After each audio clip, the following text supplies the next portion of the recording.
Hello दोस्तों, welcome to YouTube channel of ASF institute. देखो, मैंने जैसे कि प्रीवियस वीडियो में मैंने बोला था कि मैं इंडक्टिव इफेक्ट का लगभग 60-70% खत्म कर दिया हूँ, बस एप्लीकेशन पार्ट बचा हुआ है। तो इंडक्टिव से अभी तक मतलब जो हम एप्लीकेशन पार्ट यूज करेंगे, तो इंडक्टिव से ध्यान देना। इंडक्टिव इफेक्ट से जो एप्लीकेशन पार्ट आता है इंडक्टिव का, एप्लीकेशन आता है वो आपका एसिडिटी एंड बेसिसिटी चेक करने के लिए आता है। इंडक्टिव से आप क्या चेक करते हो? एसिडिटी एंड बेसिसिटी,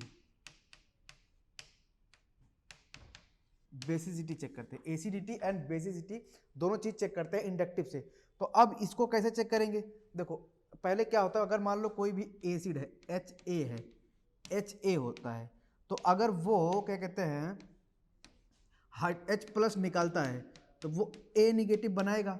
और A निगेटिव क्या होता है, जितना ज़्यादा अगर ये एनायन स्टेबल होगा उतना ज़्यादा इसकी HD की स्ट्रेंथ ज़्यादा होगी। तो ये एक बेसिक फंडा है। तो ध्यान देना हमेशा कि जो आपका pKa होता है वो डायरेक्टली प्रोपोर्शनल टू ACDT के होता है, ध्यान दे रहना।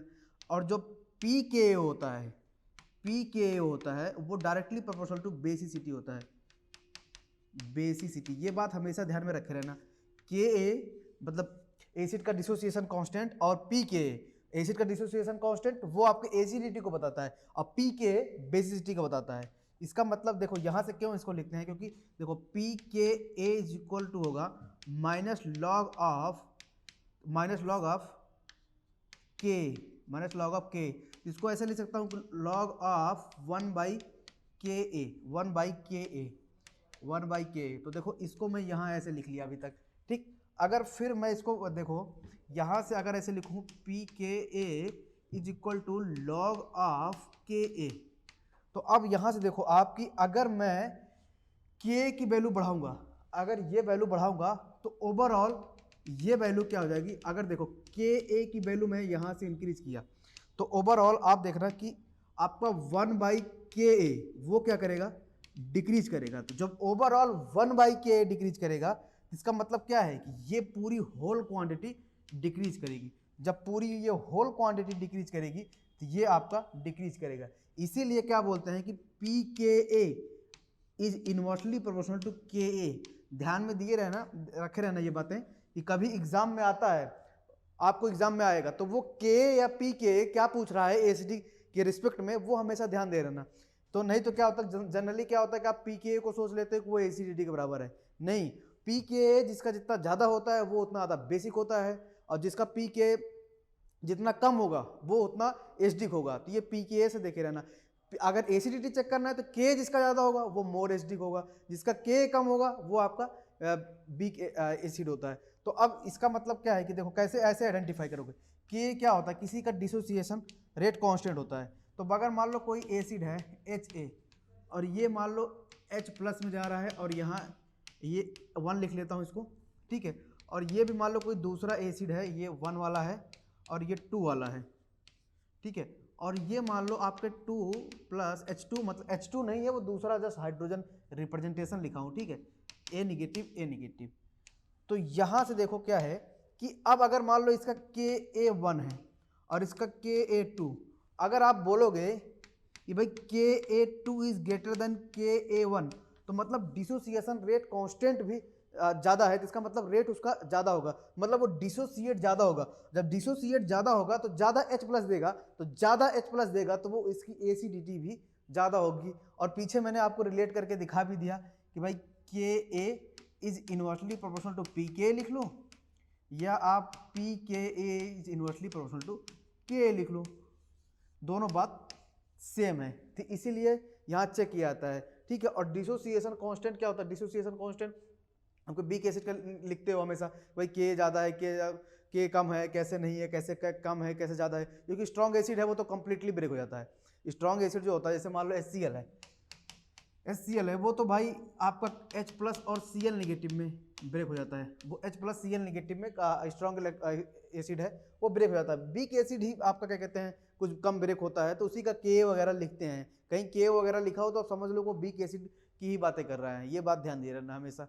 तो अब देखो कि ये मैंने क्यों बताई, ये थोड़ा सा इसलिए बताया क्योंकि इसका ही एप्लीकेशन पार्ट हमें मतलब इंडक्टिव इफेक्ट से, मतलब जितना भी मैंने जैसे आपको इंडक्टिव इफेक्ट पढ़ाया है, हाइपर कंजुगेशन बताया है, तो हाइपर कंजुगेशन या इंडक्टिव से किसी की स्टेबिलिटी चेक करते हैं। अभी ना तो मैं मेसोमेरिक की बातें कर रहा हूँ, ना तो रेजोनेंस की बातें कर रहा हूँ, ना तो मैं एरोमेटिसिटी की बातें कर रहा हूँ, ना तो मैं ऑर्थो इफेक्ट की बातें कर रहा हूँ, ना तो मैं SIR की बातें कर रहा हूँ, ना SIP, ना एनुलर इफेक्ट, ना एनुलेशन, इन सबको अभी नहीं बात बता रहा हूँ। जितना चीजें मैंने पढ़ाया उनसे कैसे एनायन की स्टेबिलिटी चेक करते हैं वो हमें देख के चलना है। क्योंकि देखो एसिडिटी हमें चेक करना हो तो एसिडिटी चेक करने के लिए यहाँ से एनायन की स्टेबिलिटी, तो अब देखो, अब एनायन की स्टेबिलिटी को कैसे आप रिलेट करोगे? अगर मान लो स्टेबल है, कोई एनायन ज़्यादा स्टेबल है, तो उसका ऐसा क्या मतलब है कि भाई अगर ये एनायन स्टेबल है तो ये स्ट्रॉन्ग एसिड है। स्ट्रॉन्ग, अगर जब मोर स्टेबल है, अगर ये एनायन आपका मोर स्टेबल है, आपसे मान लो कोई पूछ लेगा अगर एनायन मोर स्टेबल है तो ये स्ट्रॉन्ग एसिड क्यों है, ये रीजन क्यों देखो क्या होता है।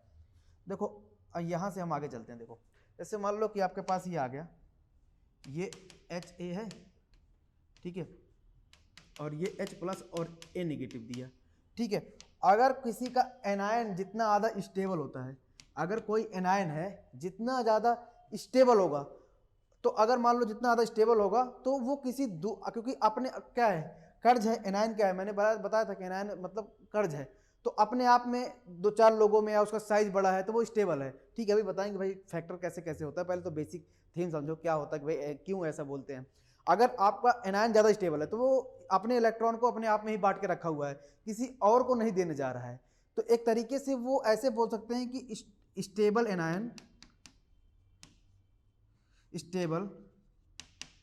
Anion is directly proportional to या इनवर्सली प्रोपोर्शनल टू बेसिसिटी। तो ऐसे बोल सकता हूँ कि stability of anion is directly proportional to, अगर देखा जाए तो ऐसे बोल जाए, अगर बिग बेस मतलब अगर ये कोई एनायन मोर स्टेबल है तो वो आपका बिग बेस होगा नहीं होगा। मतलब ऐसे बोल दो कि अगर एनायन ये वाला मोर स्टेबल है तो ये इसका मतलब ये है कि ये भाई मेरा बिग बेस होगा। अब बेसिसिटी मतलब क्या, किसी को इलेक्ट्रॉन डेंसिटी डोनेट करने की पावर बेसिसिटी होती है। और अगर कोई अपने आप में स्टेबल है, नहीं जा आपको खुद ही अपने आप में सुखी है, वो कहीं नहीं जा रहा है इलेक्ट्रॉन देने, तो मतलब उसकी बेसिसिटी एक तरीके से कम है, तो उसको ऐसे बोल सकते हैं कि भाई वो बिग बेस है।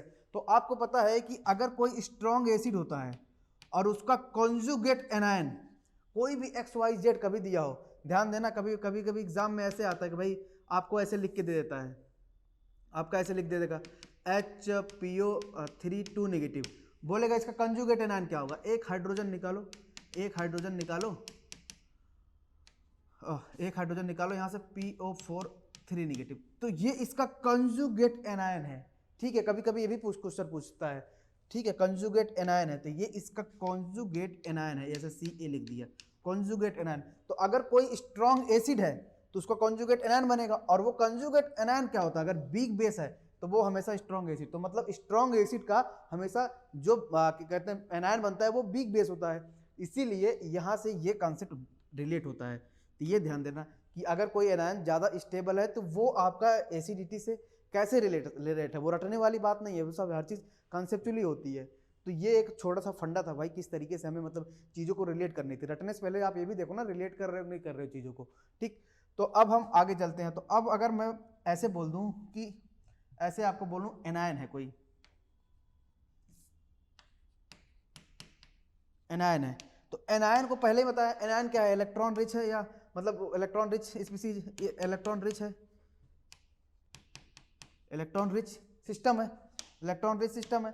तो अब वो क्या करेगा भाई, अब कोई एनायन है तो अब प्लस आई वाला कोई कर्ज में है, तुम उसको और कर्ज दे रहे हो, तो वो प्लस आई इफेक्ट वाला उसके क्या कहते हैं स्टेबिलिटी को डिक्रीज करेगा।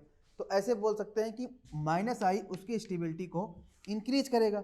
तो अगर कहीं माइनस आई लग रहा होगा तो उसकी स्टेबिलिटी को इंक्रीज कर रहा होगा, और कहीं प्लस आई लग रहा होगा तो उसकी स्टेबिलिटी को वो डिक्रीज कर रहा होगा। इतनी बात ध्यान में रखे रहना, ठीक है। यहाँ क्योंकि एसिड बेस बता रहा हूँ, और basicity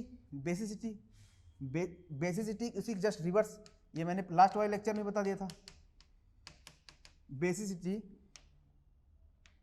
is directly proportional to, अब बेसिसिटी क्या है, इलेक्ट्रॉन डोनेटिंग टेंडेंसी, तो अब उसको अगर कोई प्लस आई दे रहा है तो मतलब उसके बातों को और सपोर्ट कर रहा है, ठीक है, बेसिसिटी और सपोर्ट कर रहा है। फिर माइनस आई कोई देने जा रहा है और माइनस आई मान लो खींचने लग जाए तो उसकी बेसिसिटी को डिक्रीज करेगा। तो इतना ध्यान दे रहना कि बेसिसिटी आपका प्लस आई के डायरेक्टली प्रोपोर्शनल होता है और माइनस आई के इनवर्सली प्रोपोर्शनल होता है, ये बात हमेशा ध्यान में रखे रहना। अब ध्यान दो ना, कई चीज़ें ऐसी होती हैं, मतलब कई सारी चीज़ें ऐसी होती हैं कि जिसमें हम क्या कहते हैं बेसिसिटी को ऐसे मतलब एक्सप्लेन करना टफ होता है, मतलब उनको बेसिसिटी फ्लक्चुएट करती रहती है। जैसे इमीन इन्वर्जन वगैरह आता है, वो पीछे बताऊंगा भाई कैसे, वो क्या कहते हैं, वो कई सारे बुकों में क्वेश्चन भी दिया हुआ है उसमें इमीन इन्वर्जन का, उसकी बेसिसिटी कम हो जाती है अदर एमीन से, जो हमारे साइक्लिक एमीन्स होते हैं। साइक्लिक एमीन्स आपका मोर क्या कहते हैं इलेक्ट्रॉन रिच होता है, मतलब मोर बेसिक होता है एज कम्पेयर आपके ए साइक्लिक एमीन से, तो वो रीजन आता है इमीन इन्वर्जन, वो अभी नेक्स्ट वाले लेक्चर में बताऊंगा, ठीक है। तो वहाँ थोड़ा सा आगे रेजोनेंस वगैरह या थोड़ा सा कुछ रूल्स चलेंगे बाईसाइक्लिक के, तो वहाँ से अच्छे से एक्सप्लेन होते हैं, ठीक। बट बेसिकली उसका जो मेन मतलब होता है वो यहाँ इंडक्टिव से लेना देना होता है, बस इतना ध्यान दिए रहो, वो मैं पीछे आगे वाले नेक्स्ट अपकमिंग लेक्चर में बताऊंगा, ठीक है। जस्ट मैंने उसको इसलिए यहाँ बता दिया कि कभी कभी आप ध्यान दे रहे हो कि हमेशा ऐसे नहीं कि प्लस आई से ही करता है, बस हाँ वो कुछ दो चार केसों में, जिन दो चार केसों में वो डिफ्रेंशिएट करेगा, मतलब फ्लक्चुएट करेगा उनकी बेसिसिटी। जैसे इमीन्स की आती है, इमीन्स नाइट्रोजन वाले बेसिसिटी बहुत फ्लक्चुएट करती हैं, कभी आप देखे हो कभी 2 डिग्री का ज़्यादा हो जाता है, कभी 1 डिग्री का ज़्यादा होता है, वो डिपेंड करता है सॉल्वेंट कैसे लिए हो आपने, एल्काइल ग्रुप उसमें कौन सा अटैच किया, वो सब बेसिसिटी मैटर करती है लॉट, ठीक है। तो ये अभी हम जो नॉर्मल देखने चल रहे हैं, हम कार्बन वाला देखने चल रहे हैं भाई, कार्बन एनायन मेरा कितना स्टेबल है कितना नहीं स्टेबल है, अभी मैं कार्बन एनायन की बातें कर रहा हूँ, ठीक है, क्योंकि हमारा ऑर्गेनिक पढ़ रहे हैं बेसिकली, पहले मुझे कार्बन एनायन की बातें सारी करनी है, उसके बाद आते हैं हेटेरोएटम्स पे मूव करके। तो देखो अगर मैं आपसे पूछूं कि बताओ मोर एसिडिक मोर आपका स्टेबल एनायन कौन सा होगा, यहाँ देखो, यहाँ बना दिया, ये यहाँ निगेटिव कर दिया और यहाँ ऑक्सीजन लगा दिया, यहाँ मैं नाइट्रोजन लगा दिया, ठीक है, और एक मैं ऐसे लगा के ऑक्सीजन नाइट्रोजन, ठीक है।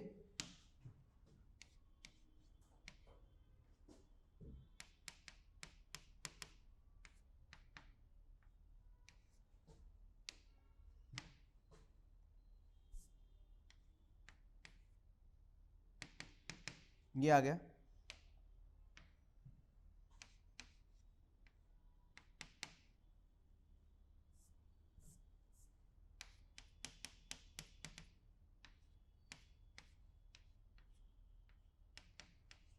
अगर मैं आपसे पूछूं कि चारों का स्टेबिलिटी का ऑर्डर लगाओ, ये फर्स्ट, ये सेकंड, ये थर्ड, फोर्थ, तो आपके दिमाग में तुरंत आया होगा कि चलो अब तो एनायन भी पढ़ा हूँ, कहते हैं कैटायन भी पढ़ा हूँ, तो स्टेबिलिटी का ऑर्डर लगा देते हैं, वो सरासर गलत है। देखो एनायन को केवल एनायन के साथ ही कंपेयर किया जाता है और कैटायन को केवल कैटायन के साथ कंपेयर किया जाता है, ये बात हमेशा ध्यान देना। एनायन और कैटायन आप एक साथ नहीं कंपेयर करना कभी भी, क्योंकि दो अलग अलग स्पीसीज हैं, उनको आप किस पैरामीटर पर रख के कंपेयर कर सकते हो भाई, ठीक है। तो इसलिए हमेशा ध्यान देना, क्योंकि देखो चार्ज मॉलिक्यूल दोनों हैं, वो बात की बात आती है कि अभी मैं इंडक्टिव से नहीं डिफ्रेंशिएट कर रहा हूँ, वो बात की बात आती है कि भाई कैटायन को कैसे डिफ्रेंशिएट करना है, वो एनायन में रेजोनेंस से पढ़ाऊंगा तब वहाँ स्टेबिलिटी आती है, स्टेबिलिटी एक्सप्लेन करने के लिए आता है, ठीक है। भाई कैटायन और एनायन अगर एक साथ कहीं आ जाएं तो किस तरीके से वो एक्सप्लेन किए जाते हैं, वो बात की बातें हैं। पहले तो यहाँ ये जानना कि इंडक्टिव इफेक्ट से कैटायन और एनायन को एक पैरामीटर से नहीं डिफाइन करते हैं, ठीक है, एक पैरामीटर पर डिफाइन नहीं करते हैं। तो इसलिए क्या होगा कि या तो आप थर्ड और फोर्थ को कंपेयर कराओ, या तो आप फर्स्ट और सेकंड को एक साथ कंपेयर कराओ, ठीक है। कभी चारों को एक साथ मत कंपेयर कराने लग जाना। वैसे तो देखो कंपेयर तो कराते हैं, पर अभी इंडक्टिव से नहीं कंपेयर कराना, इंडक्टिव से मत कंपेयर करना। जब मैं वहाँ पढ़ाऊंगा भाई किसी मॉलिक्यूल को स्टेबिलिटी को कैसे चेक करते हैं, जब सारे तीन चारों इफेक्ट हो जाएंगे, रेजोनेंस वगैरह सब कुछ कंप्लीट हो जाएगा, तब वहाँ आप कैटायन और एनायन को एक साथ रख के कंपेयर करा देना, कोई दिक्कत नहीं। वो भी बहुत क्या कहते हैं रूल्स होते हैं, उनको कुछ रूल को फॉलो करने होते हैं, वो मैं लिखवाऊंगा रूल सारा, उन रूल को अगर आप फॉलो करोगे तब आप कैटायन एनायन को एक साथ रखना। पर इंडक्टिव में कभी कैटायन और एनायन को एक साथ रख के मत कंपेयर करने लगना। तो अगर मान तो ये देखो, अब एनायन को देखो, यहाँ एनायन को पहले देखो, जो जो चीज़ें हमें आ रही हैं, जो जो चीज़ें हम पढ़ रहे हैं, उनको रिलेट करके पढ़ते जाओ। फिर देखो यहाँ क्या है, पहले तो ये फर्स्ट पोजीशन, ये फर्स्ट पोजीशन इधर से, ये इधर से सेकंड पोजीशन, इधर से ये सेकंड पोजीशन, ठीक है। यहाँ देखो ये फर्स्ट पोजीशन, ये फर्स्ट पोजीशन, यहाँ ये सेकंड पोजीशन, यहाँ ये सेकंड पोजीशन। तो अब देखो कि अब पहले तो मैंने आपको बताया था भाई डीएनपी रूल, डीएनपी रूल कहीं भी इंडक्टिव लगता हो, डीएनपी रूल तो एकदम दिमाग में छाप के रखे रहना। देखो अब यहाँ ये तो लगाएगा माइनस आई, इतना पता है भाई, हेट्रोएटम है, कार्बन का अदर है, माइनस आई लगाएगा, और ये वाला भी आपका माइनस आई लगाएगा, और ये वाला भी आपका माइनस आई लगाएगा। जब दोनों माइनस आई लगाएंगे तो अब डिपेंड करेगा भाई दोनों जगह माइनस आई लगा रहा है, कैसे डिफ्रेंशिएट करें। अब अपने चले आओ यही डीएनपी रूल पे। तो पहले नंबर पे तो भाई ये वाला तो इसमें प्लस आई लगा रहा है, कोई कार्बन है तो ये वाला इसमें प्लस आई लगा रहा है यहाँ से, और ये वाला कार्बन है, एच है, तो ये भाई पहले पोजीशन पे तो ये प्लस आई लगा रहा है, प्लस आई लगा रहा है, तो यहाँ फर्स्ट पोजीशन पे माइनस आई मिल गया, तो फर्स्ट पोजीशन पे इसको सपोर्ट करने वाले मिल गए। तो एनायन कहाँ पहले ज़्यादा स्टेबल होगा, पहले आप फर्स्ट पोजीशन पे मूव करें, फर्स्ट पोजीशन पे यहाँ मूव करें, यहाँ फर्स्ट पोजीशन पे, तो फर्स्ट पोजीशन पे यहाँ 2 प्लस आई लग रहे थे, फर्स्ट पोजीशन पे यहाँ 2 प्लस आई लग रहे थे, और यहाँ फर्स्ट पोजीशन पे 2 माइनस आई लग रहे थे। तो कौन सा एनायन आपका ज़्यादा स्टेबल होगा, देखो कौन सा एनायन ज़्यादा स्टेबल होगा, ये वाला एनायन ज़्यादा स्टेबल होगा भाई, 2 माइनस आई लग रहे हैं फर्स्ट पोजीशन पे, तो मतलब डिस्टेंस से ही डिफ्रेंशिएट कर दिए, बाकी और सारी चीज़ें बाद में, पहले डिस्टेंस से डिफ्रेंशिएट करें। तो फर्स्ट पोजीशन में मिल गया भाई, ज़्यादा जल्दी इलेक्ट्रॉन को हल्का सा अपने तरफ खींच रहा है, स्टेबल कर रहा है, तो मतलब इसका इलेक्ट्रॉन चार्ज डेंसिटी को इधर खींच रहा है हल्का सा, कंप्लीटली जा नहीं रहा है, ध्यान देना। इसीलिए मैं इंडक्टिव बताया हूँ, जस्ट इलेक्ट्रॉन का डिस्प्लेसमेंट होता है, डिस्प्लेसमेंट मतलब थोड़ा सा कहीं मूव करके गए, फिर अपने रहते हैं अपने बॉन्ड के बीच में ही, ठीक है, तो ये ध्यान दे रहना। अब इनमें कैटायन और एनायन ये तो आपको पता ही है। देखो ये हाइपर कंजुगेशन, पहले आप अल्फा फर्स्ट पोजीशन पे या अल्फा वही अल्फा पोजीशन पे, तो आप अल्फा हाइड्रोजन काउंट करोगे, तो यहाँ भाई 4 अल्फा हाइड्रोजन आ रहे हैं, ठीक है। जब पहले अल्फा हाइड्रोजन से किसी कार्बोकेटायन को डिफ्रेंशिएट करना, अगर अल्फा हाइड्रोजन सेम आ जाए तब जाके आप इंडक्टिव में मूव करना, अदरवाइज मत मूव करना उन पे। देखो इनमें मैंने तो नाइट्रोजन बताया था sp3 होगा तो 12 अल्फा हाइड्रोजन के इक्वल है, और ये आपका 8 अल्फा हाइड्रोजन के, तो भाई यहाँ 20 अल्फा हाइड्रोजन हो गया, 20 अल्फा हाइड्रोजन, तो ये वाला इस केस में ज़्यादा स्टेबल हो गया, ठीक है। तो अब इन चारों की स्टेबिलिटी जब पढ़ेंगे एक साथ कैसे कंबाइन करके लिखी जाती है वो बात की बातें हैं, पहले तो ये देख लो भाई किस तरीके से लिखा जाता है, ठीक। वैसे मैं अब बस आपको अगर जानकारी के लिए देखना हो तो मैं आपको बस बता दूं भाई सबसे ज़्यादा स्टेबल कौन है, ये देखना, ये बाद में जब अपकमिंग लेक्चर आएंगे सीरीज उनमें ये लिखे होंगे। सबसे ज़्यादा आपका आएगा सेकंड, सबसे ज़्यादा स्टेबल होगा वो सेकंड, देन आपका आएगा फर्स्ट, देन लास्ट आएगा आपका थर्ड, देन सबसे लास्ट में आएगा फोर्थ। अभी जस्ट आपको बताने के लिए लिखा हुआ हूँ, इनको एक साथ अभी जो जहाँ तक मैंने जो रूल पढ़ाए हैं उनमें एक साथ मत कंपेयर कराने लगना, बाद में जब रूल पढ़ाऊंगा तब एक साथ कंपेयर करना। जस्ट मैं आपको इन्फॉर्मेशन के लिए लिख दिया हूँ कि भाई ये चीज़ें मैं बाद में प्रूफ करके दिखा दूंगा, अभी मैं एक साथ नहीं कंपेयर करा रहा हूँ इनको, बस इतना ध्यान दिए रहना। तो अब देखो कि अब अगर मान लो कोई सारे बहुत सारे ऐसे एग्जाम्पल्स आते हैं, जैसे मान लो कि यहाँ आपके पास आ गया एफ आ गया, एनायन लिखो। अगर आपसे पूछे कि बताओ अभी जो इंडक्टिव से कितने डिफ्रेंशिएट करते हैं, मान लो आपसे कोई बोले CH3COOH है, और ये आपसे पूछेगा बताओ मोर एचडी कौन है, या आपके पास ये है,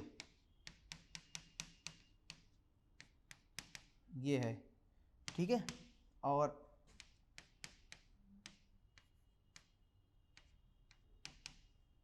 ठीक है, तो यह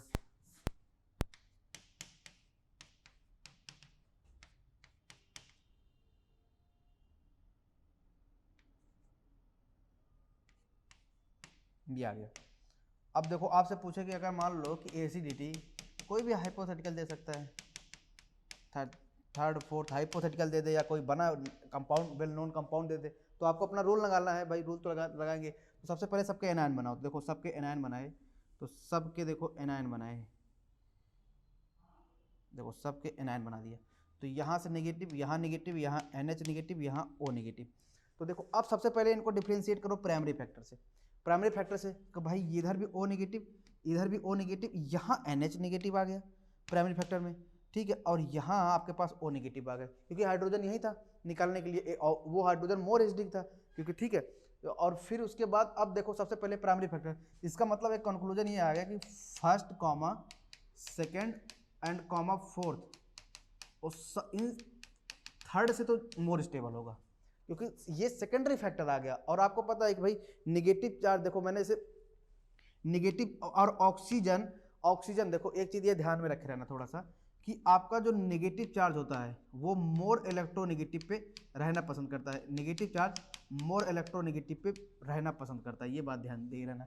एक बात ये थोड़ी छोटी सी कि अगर कोई निगेटिव चार्ज है वो स्टेबल कहाँ है, मोर इलेक्ट्रोनेगेटिव एटम पे, तो वो प्राइमरी फैक्टर्स होता है। एक्चुअली क्यों उसको कहते हैं ऐसा, वही प्राइमरी फैक्टर को मैंने बताया कि सबसे पहले आप डिफरेंशिएट करोगे किसी चीज को प्राइमरी फैक्टर्स पे, तो प्राइमरी फैक्टर देखो अब इनमें ये देखो प्राइमरी फैक्टर्स डिफरेंशिएट हो गए, यहाँ से पता चलेगा इन तीनों की अभी प्राइमरी फैक्टर्स, इन तीनों की स्टेबिलिटी फर्स्ट थर्ड और fourth according to primary factor first third first second और फोर्थ की सेम है और थर्ड की कुछ डिफरेंट है।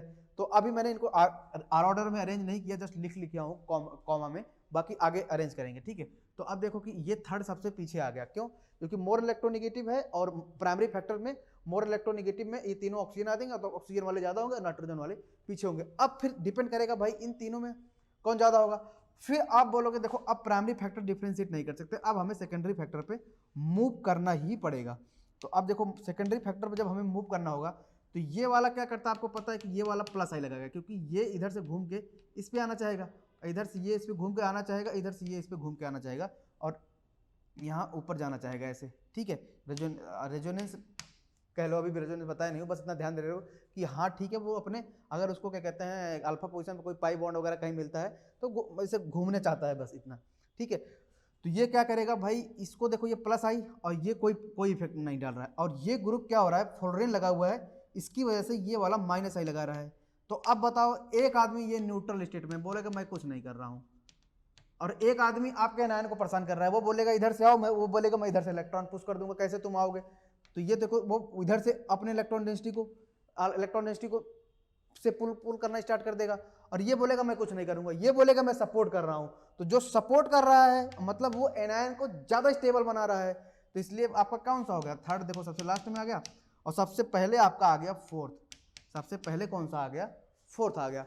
फिर उसके बाद देखो कि भाई ये तो डिस्टर्ब कर रहे हैं, ये बोलेगा थोड़ा सपोर्ट कर रहा हूँ, ये बोलेगा ना तो डिस्टर्ब कर रहा है ना तो क्या कहते हैं आपको सपोर्ट कर रहा है, तो इसको स्टेबिलिटी में लगाओ, ये तो हमें डिस्टर्ब कर रहा है। तो मेरा सेकंड आ गया, अब फिर सबसे लास्ट में आपका ये फर्स्ट और फिर उसके बाद थर्ड। तो ये आपका स्टेबिलिटी का ऑर्डर आ गया। स्टेबिलिटी का ऑर्डर लिख लो एनायन की या एसिडिटी का ऑर्डर लिख लो, दोनों बात आपका सेम है। तो देखो, और फिर एक बात हमेशा ध्यान में रखे रहना ये कि F अगर निगेटिव चार्ज की स्टेबिलिटी बताएं, F निगेटिव सबसे ज़्यादा स्टेबल होता है, देन आपका आता है, ये बात एकदम ध्यान से रखे रहना, कई बार एग्जाम में आए हुए हैं, ठीक है। F निगेटिव सबसे स्टेबल होता है, देन आपके पास O निगेटिव स्टेबल आता है, ध्यान देना, देन उसके बाद आता है ट्रिपल बॉन्ड स्टेबल, देन उसके बाद आता है N निगेटिव, उसके बाद आता है डबल बॉन्ड, फिर उसके बाद आता है C बॉन्ड निगेटिव मतलब sp3। तो ये बात हमेशा ध्यान में रखे रहना कि कई बार ये एग्जाम में पूछता है, ठीक है। इलेक्ट्रोनेगेटिविटी है तो मतलब इलेक्ट्रोनेगेटिविटी है, ठीक। तो जैसे मान लो कभी आपसे पूछ ले कि भाई FH है और H2O है, C ट्रिपल बॉन्ड CH है और आपके पास अमोनिया आ गया,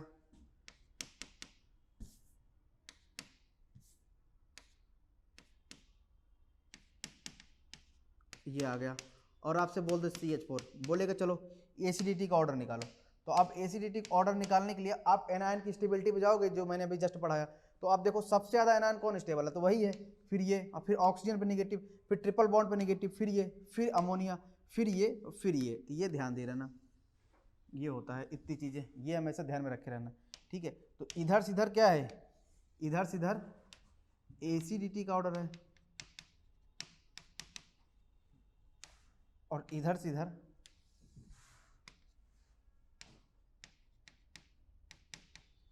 बेसिसिटी का ऑर्डर है, ये बात ध्यान दे रहना, बेसिसिटी का ऑर्डर है, इधर से इधर एसिडिटी का है, उसका जस्ट रिवर्स बेसिसिटी का है। ये बातें, ये तीन बातें ध्यान में रखे रहना हमेशा कि अमोनिया एन निगेटिव वाला इसके बीच में फंसता है, ठीक है। और वो सिंगल चार्ज है, सिंगल निगेटिव है, ध्यान दे रहना, सिंगल निगेटिव है और sp3 हाइब्रिडाइजेशन लिया हूँ, ठीक है, इसलिए सब पे एक एक निगेटिव बनाया हूँ, ये जो न्यूट्रल मतलब हेट्रो एटम्स जुड़े हुए हैं।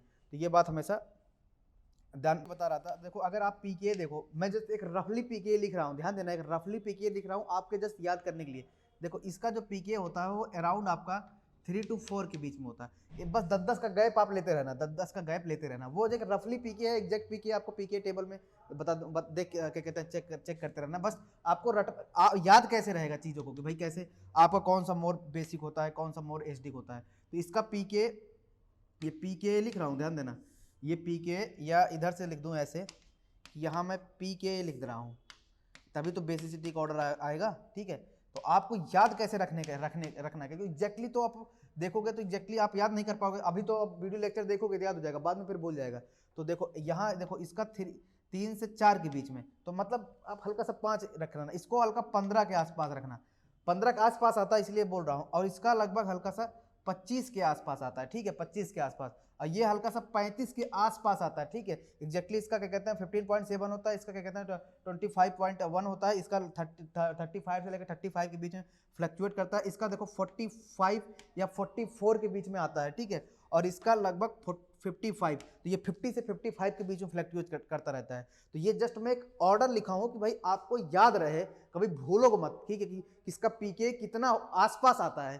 ठीक है, तो ये ध्यान देना। तो अब पीके डायरेक्टली प्रोपोर्शनल टू बेसिसिटी, बात प्रूफ हो गई। अब उसके जस्ट रिवर्स चले जाओ तो वो एसीडीटी आ गई। तो ये हमेशा चीजें ध्यान दिए रहना, कभी कभी एसीडीटी ऑर्डर आपको एक्सप्लेन करने को आता है कि भाई कितना है कितना नहीं है, तो ये यहाँ से ध्यान दिए रहना। अब देखो कि अगर मान लो कि आपके पास आ जाए कि आपका एक है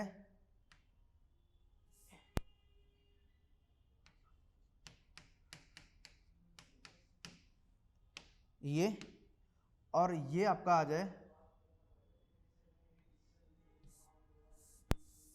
कौन सा ज़्यादा एसिडिक है।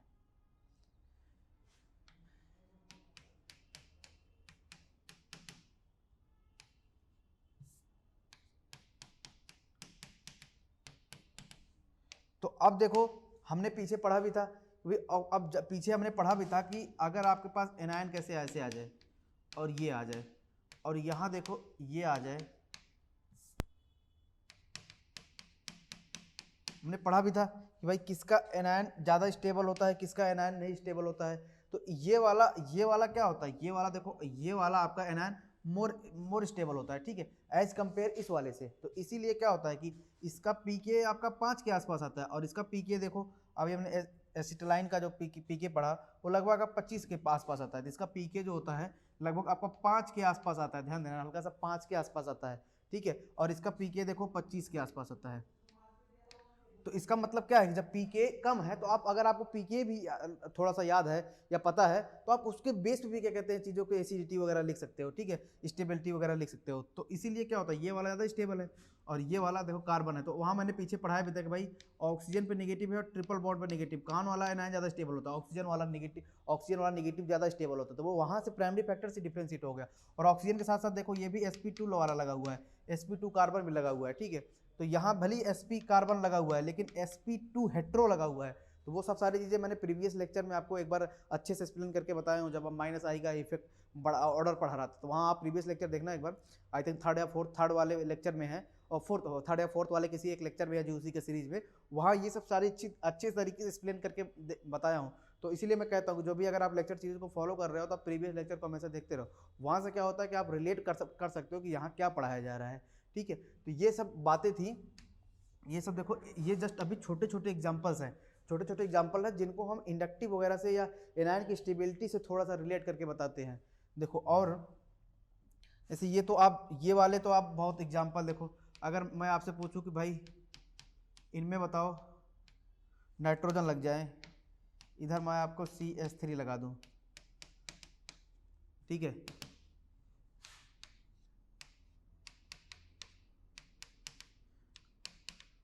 अब आपसे बोल दूं बताओ मोर एसिडिक कौन है, ध्यान दे रहा, मोर एसिडिक बताना है, मोर एसिडिक बताना है। तो इसका मतलब है कि एसिडिटी हमने पहले पढ़ा, आपका acidity is inversely proportional to basicity होता है, बेसिसिटी होता है। तो अगर हम बेसिसिटी निकाल लें तो उसका जस्ट रिवर्स कर देंगे तो हमें एसिडिटी मिल जाएगा।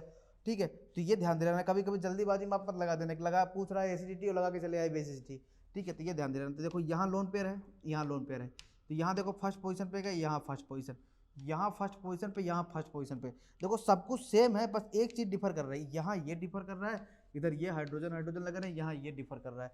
तो आपको पता है CH3 क्या लगाता है, CH3 हमारा प्लस आई इफेक्ट लगाता है, ठीक है, और यहाँ ये CH3 क्या होता है, प्लस आई इफेक्ट लगाता है। तो अब बेसिक ज़्यादा कौन होगा, मैंने बताया था कि भाई अगर किसी की बेसिसिटी चेक करनी है तो अगर मैं इसको फर्स्ट बोलूँ और इसको सेकंड बोलूँ तो बेसिसिटी का ऑर्डर कौन होगा, ज़्यादा कौन होगा भाई, प्लस आई इफेक्ट वाले सपोर्ट करते हैं।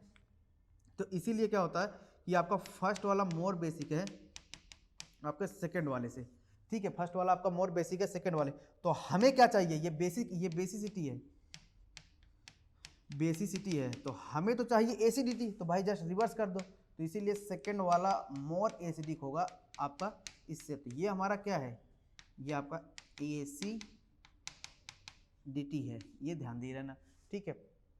बाकी आपको क्या कहते हैं नेक्स्ट, अभी तो बस थोड़ा सा इंडक्टिव से चीज़ों को एक्सप्लेन करने की कोशिश किया हूँ, ठीक है। जब हम प्रैक्टिस सेशन करेंगे, क्या कहते हैं, थोड़ा सा 10-15 लेक्चर चला जाएगा तो हम क्या कहते हैं असाइनमेंट अपलोड करेंगे इसी पे ही, तो प्रैक्टिस सेशन करेंगे तो उसके साथ हम बहुत सारे कंबाइन को एक साथ, क्योंकि एनायन की स्टेबिलिटी इंडक्टिव से बहुत थोड़ा सा एक्सप्लेन कर सकते हैं, उसमें आपको रेजोनेंस वगैरह लगाना पर रेजोनेंस वगैरह आए तो और ज़्यादा अच्छे तरीके एक्सप्लेन होता है। तो इसके अपकमिंग जो आप लेक्चर्स आएंगे उसमें आपको क्या कहते हैं रेजोनेंस मिलेगा, फिर उसके बाद आपको ये देखने को मिलेगा कि भाई कोई भी रेजोनेंस अगर मैं पूछूं, देखो जस्ट एक हिंट दे रहा हूँ कि अपकमिंग, जैसे मान लो कि यहाँ मान लो मेरे पास ऐसे एक नाइट्रोजन लिख जाए और यहाँ मैं एक ऐसे डबल बॉन्ड और नाइट्रोजन ऐसे लिख दिया और ऐसे नाइट्रोजन और ऐसे लिख दिया, ठीक है। अब डिपेंड करेगा ये लोन पेयर किधर घूम के जाएगा, भाई कभी इधर भी जा सकता है और कभी इधर भी जा सकता है। स्ट्रक्चर दोनों को दोनों के रेजोनेटिंग स्ट्रक्चर तो सेम बनेंगे, पर पाथ आपका कौन सा सेलेक्ट करेगा, वो ए वाला सेलेक्ट करेगा या बी वाला सेलेक्ट करेगा, ये मैटर करेगा, ठीक है। या कोई भी क्या कहते हैं लोन पेयर होगा वो किस तरफ मूव करता है, या कहीं भी कोई कार्बोकैटायन हो उसके तरफ जल्दी से कौन जाएगा, ठीक है। ऐसे कि एक ये बहुत क्वेश्चन आता है कि भाई ये वाला एनायन ज़्यादा स्टेबल होगा, एनायन स्टेबल होता है, या ये वाला एनायन ज़्यादा स्टेबल होता है। तो वो आगे आगे जो पार्ट आएगा उनमें सब में ये, जैसे ये कभी ये भी आता है कि भाई ये कार्बोकैटायन हो और एक आपका ये वाला कार्बोकैटायन हो। तो आपके लिए ये होमवर्क है, आप देखना अपकमिंग लेक्चर में ये मैं बताऊंगा, ये आपके लिए होमवर्क है।